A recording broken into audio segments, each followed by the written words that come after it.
দীর্ঘ প্রায় ১১টি মাস যে সময়টায় রূপালী পর্দার অনেক পরিচিত মুখ হয়তো লাইমলাইটে ছিলেন, সে সময়টা অন্ধকার চার দেয়ালের মাঝে কাটিয়েছেন আমাদের সবার পরিচিত মুখ অভিনেতা সিদ্দিকুর রহমান।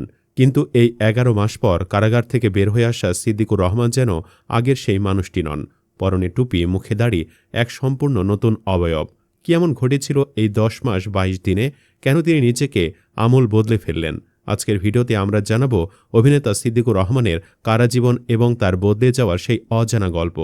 গল্পের শুরুটা হয়েছিল গত বছরের ২৯শে এপ্রিল। রাজধানীর বেইলি রোড এলাকা থেকে হঠাৎ করে পুলিশ তাকে গ্রেফতার করে। একের পর এক মামলায় তাকে অভিযুক্ত করা হয়। সেদিন থেকে শুরু হয় তার দীর্ঘ কারাবাস। পর্দার সামনে যিনি কোটি মানুষকে হাসাতেন, তার নিজের জীবনে তখন নেমে আসে ঘোর অন্ধকার। তবে এই অন্ধকারই যেন তার জীবনের মোড় ঘুরিয়ে দেওয়ার প্রধান কারণ হয়ে দাঁড়ায়। কারাগার মানে কি শুধু শাস্তি?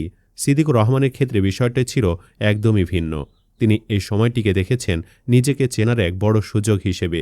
তিনি নিজেই জানিয়েছেন, কারাবাসের এই ১০ মাস ২২ দিন তাকে ভেতর থেকে বদলে দিয়েছে। জেলখানায় থাকাকালীন তিনি নিয়মিত ৫ ওয়াক্ত নামাজ আদায় এবং কোরআন তেলাওয়াতের মাধ্যমে এক নতুন জীবনের সন্ধান পান। তার বর্তমান বাহ্যিক পরিবর্তন, অর্থাৎ টুপি ও দাড়ি, শুধুমাত্র লোক দেখানো নয়, বরং তার হৃদয়ের পরিবর্তনের প্রতিফলন। তিনি এক সাক্ষাৎকারে বলেছেন, জেলখানার দেয়ালে লেখায় একটি বাক্য তাকে ভীষণভাবে নাড়া দিয়েছিল, রাখিব নিরাপদ, দেখাবো আলোর পথ। এই একটি বাক্যই যেন তার জীবনের নতুন মূল মন্ত্র হয়ে দাঁড়ায়। বন্দি দশায় মানে কি সৃজনশীলতার শেষ? একদমই না। সিদ্দিকুর রহমান প্রমাণ করেছেন, একাগ্রতা থাকলে জেলের ভেতরে থেকেও কাজ করা সম্ভব। তিনি অলস সময় না কাটিয়ে কারাগারের এই সময়টিকে কাজে লাগিয়েছেন সৃজনশীলতায়। শুনে অবাক হবেন, এই ১১ মাসে তিনি ১৫টি নাটকের পাণ্ডুলিপি এবং ৩টি চলচ্চিত্রের স্ক্রিপ্ট লিখে শেষ করেছেন। শুধু তাই নয়, নিজের জীবনের চড়াই উতরাই এবং কারাজীবনের অভিজ্ঞতা নিয়ে একটি সম্পূর্ণ বইও লিখেছেন তিনি।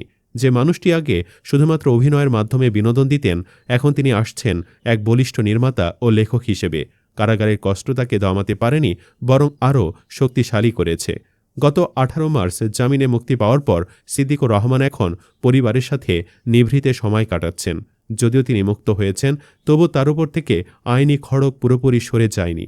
এখনও তার বিরুদ্ধে ২টি মামলা চলমান রয়েছে। বিশেষ করে বৈষম্যবিরোধী ছাত্র আন্দোলনের সময় একটি হত্যা মামলায় তাকে গ্রেফতার দেখানো হয়েছিল, যার বিচার এখনও চলছে। আইনি সব বাধা কাটিয়ে তিনি কি আবারও স্বাভাবিক জীবনে ফিরতে পারবেন, সেটা সময়ই বলে দেবে। তবে তিনি এখন নিজেকে গুছিয়ে নিয়ে নতুন করে ক্যারিয়ার শুরু করার প্রস্তুতি নিচ্ছেন। অভিনেতা সিদ্দিকুর রহমানের এই পরিবর্তন নিয়ে আপনি কি ভাবছেন? মানুষের জীবনের প্রতিটি ধাক্কায় কি তাকে নতুন পথে নিয়ে যায়? সিদ্দিকুর রহমানের মতো আর কোন অভিনেতার জীবনী বা এমন বদলে যাওয়ার গল্প আপনারা জানতে চান কিনা, তা আমাদের কমেন্ট করে জানান। আজকের ভিডিওটি ভালো লাগলে লাইক দিন এবং এমন আরও তথ্যবহুল ভিডিও পেতে বায়োগ্রাফি বাংলা চ্যানেলটি সাবস্ক্রাইব করে বেল আইকনটি চেপে রাখুন।